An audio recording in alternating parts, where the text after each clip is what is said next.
Hi guys, welcome to another single quiver surf review.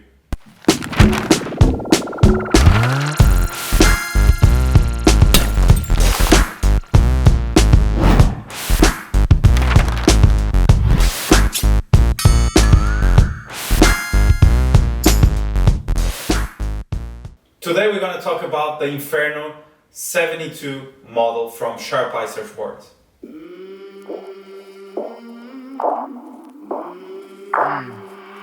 I came from the mud, there's dirt on my hands. Strong like a tree, there's roots where I stand. So, as you guys know, this has been a brand that has been evolving and really growing throughout the last 3 years. They start off with the winning of the Stab in the Dark in 2021. I think that's when Marco Zuvi and Sharp Eye really took off with that win on that Stab in the Dark edition. After that, we know that Filipe Toledo put an exclamation mark on this model when he won the Surf Ranch competition. It's a model that has a lot of hype around it, and everyone around the world, I think, has a Sharp Eye now. So it's a model that even for myself, I was really excited to try it and give you guys a review. I think first of all, it's a board that has more rocker on the exit and on the entry of the surfboard, and that will allow you to really surf small to medium conditions. I think it's a board that when you think about this model, it's a board that it's going to give you a lot of speed. Based on the description of this surfboard, they wanted to fine tune in between two things, speed and drive.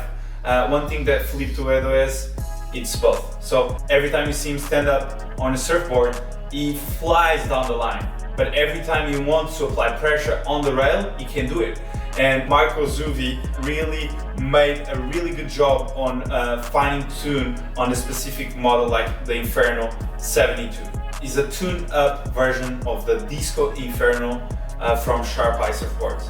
I never tried the Disco Inferno, I only tried this one. But based on the description of this board, there's some small details that make this board so good. Based on the specific attributes that this board has, I can tell it's a board that has a lot of rocker, but not that much. It's a little bit flat in the middle and has a kick on the tail. So the balance of the board, it's really a fine line in between having a lot of speed down the line and actually making sections really good, and then applying a lot of pressure in the rail. So I think it's a board that has a mix of like running down the line, but then if you really want to settle back and surf more up to bottom, it's going to allow you to do that. It's a board that you can really shift really quick from just one section to another, or just like giving it a smooth go as the board asks for it. Basically, I think you should ride this board from 2 to 6 feet.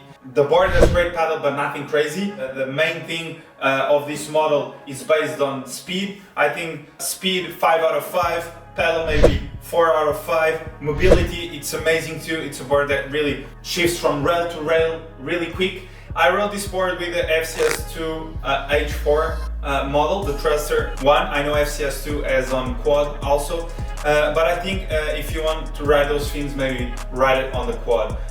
You know why? Because I think, in my personal opinion, I was riding those fins on Thruster on this specific model, and the board is so speedy down the line that every time I wanted to put the rail in the water and really draw a beautiful line on the face of the wave was really hard, because at the end of the turn, the fins wouldn't really allow me to draw that line at the end. So I think I'm gonna have another go, but with the Mick Fanning fins on it, the FCS2 Mick Fanning fins, because I think it's a board that has so much speed that you need drive to compensate the speed that the board has. So you don't want to ride this board with small fins, you want drive on it, and really make sure that when you're digging the rail on the face of the wave with that much speed, you have the right fins to help you draw that line. So overall, I think it's a board that it's going to help you to really surf fast. After all, I think it's a board that is going to help you to surf really fast down the line, make a lot of sections,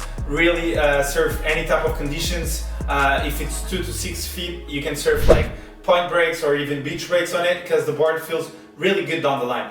I think it's a board that is really reliable on any type of conditions. So I'm gonna give it a go right now, and I'm gonna give you guys my personal feedback on this specific model.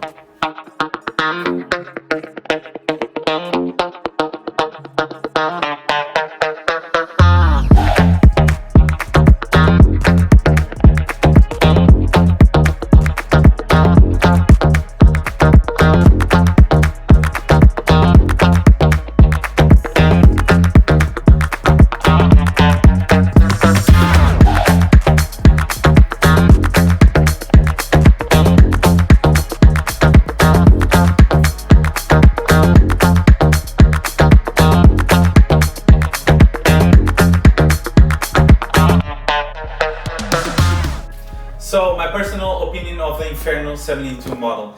I think it's a model that works really well in beach break conditions.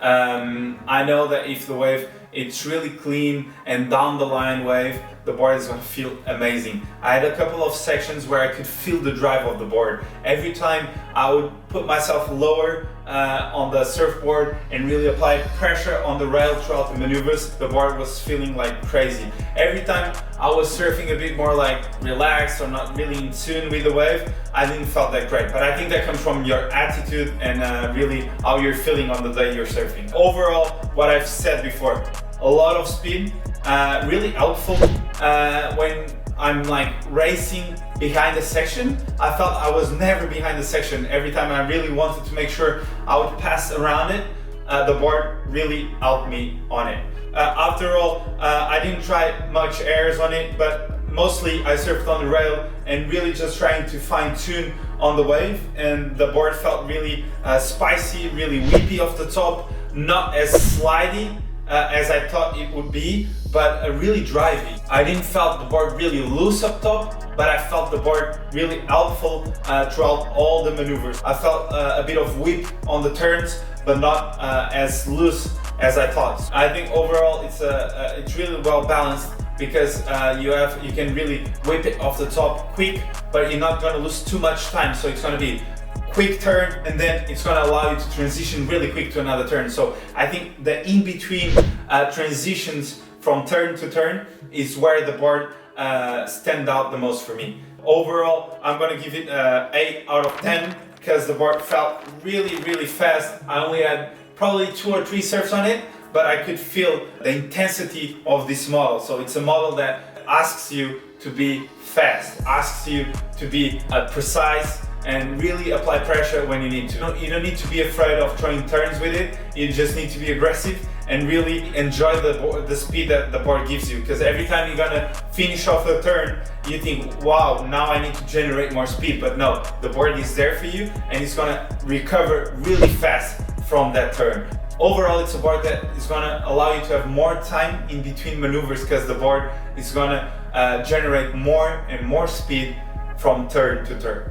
So overall, I'm gonna give it an 8 out of 10. It's a board that I really enjoy having a go on it. That's it, guys. This is the review of the Inferno 72 model. I hope you guys enjoyed this video. Subscribe for more because we're gonna have more videos up and coming here on the Single Quiver channel.